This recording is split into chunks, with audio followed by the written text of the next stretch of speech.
Welcome to our online seasonal activity trail exploring the National Museum of Ireland Natural History. It's inspired by our activity sheet, Spring into Action. It's spring and all of nature is busy, building nests, looking after young, or finding food after the long winter's sleep. Follow this online trail as we explore the museum together using the 3D virtual visit and find out more about the animals you'll see in action this spring. Along the way, we will test your knowledge with a short quiz, so grab a pencil and some paper. Good luck! Here we are inside the museum. This exhibition is called the Irish Room, and it is full of animals found in Ireland. This is a floor plan or map showing our location. Let's begin at the Songbird case at the top left of the Irish Room. Can you find the robins with their nest? Robins are famous for building their nests in strange places. As you can see, this pair built theirs in an old tin can. Robins have up to 3 broods of chicks a year, and while the male cares for the first fledglings, the female will be busy building a new nest for the next brood. She does this to reduce the spread of ticks and lice. Are you ready for the quiz? Listen to the first question carefully, and if you think you know the answer, shout it out or write it down on a piece of paper. Question 1. Have a look at the robin's nest. What have they used to line the inside of the tin can? A. Mud. B. Moss and grass. C. Plastic.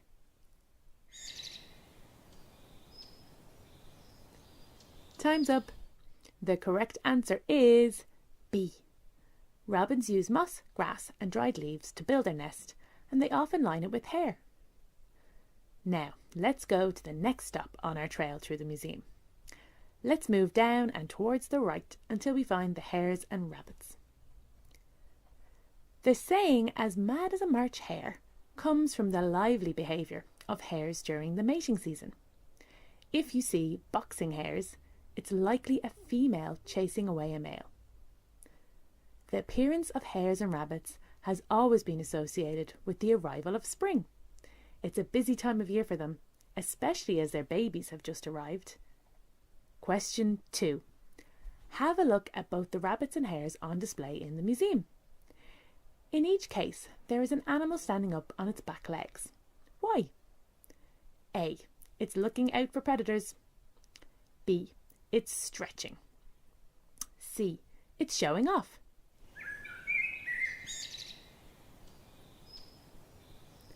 Time's up. The correct answer is A. By standing up on their long hind legs, both rabbits and hares can keep a lookout for predators, like a fox. Speaking of foxes, let's go to the other side of the room and find the fox family. Fox cubs are born between late February and the end of April, and there's usually about 4 or 5 cubs in the litter.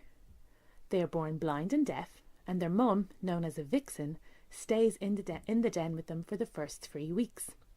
Their dad, known as a dog, will deliver food to her during this period. If disturbed, the vixen will carry her litter one by one to a new den.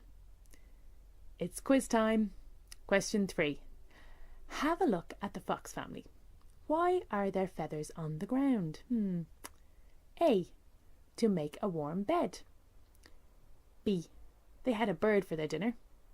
C. They look nice in the den.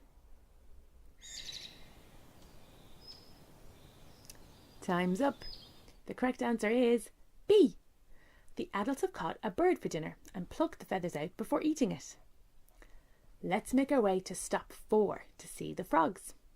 Move across the room until you find the small animal case. Let's take a closer look. This is a frog life cycle. In early spring, female frogs lay eggs or frog spawn in ponds. A tiny tadpole hatches out of the jelly-like eggs, and over time the tadpole slowly changes or metamorphoses into a young frog or froglet before it finally matures into a larger adult frog.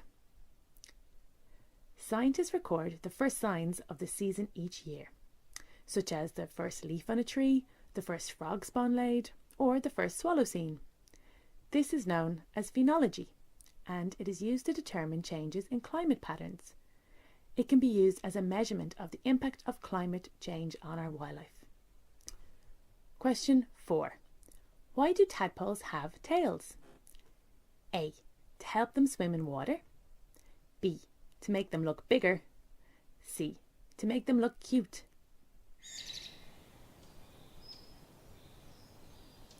Time's up. The correct answer is A. The tadpole's tail acts like a fin and helps it to swim in water. When the tail finally disappears, the tiny froglet is ready to leave the water and explore on land. Only 2 more stops to go. Let's make our way across and down the room until we find a case with eels. During winter, European eels bury themselves in muddy areas along the riverbed to wait out the cold months. Once spring arrives, they begin to move about again in search of food. Question 5. What is stuck inside the eel's mouth? A. A frog. B. A chicken. C. A fly.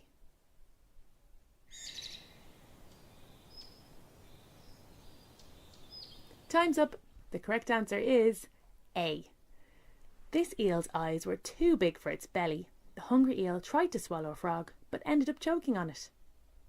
We've nearly completed the trail and quiz. Just 1 more question to go.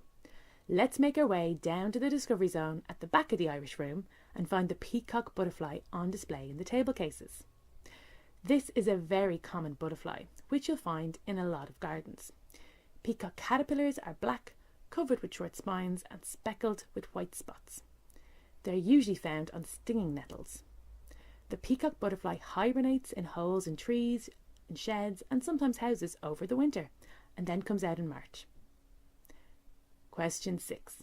What do you think the bright round eye spots on the wings mean? A. Look at me, I'm pretty. B. I'm scary, not food. C. Don't eat me, I don't taste nice. Time's up. The correct answer is B. Peacock butterflies use their bright eye spots to startle or scare predators before flying away to safety. And that's our trail and quiz completed. Well done, everyone. Thanks for joining us to discover what Irish animals get up to in the springtime. What a busy bunch. If you would like to explore more spring animal activities, why not download our free Signs of Spring word search, available to download on the museum's website. You can also find a link in the video description. Thanks for watching. Till next time, bye.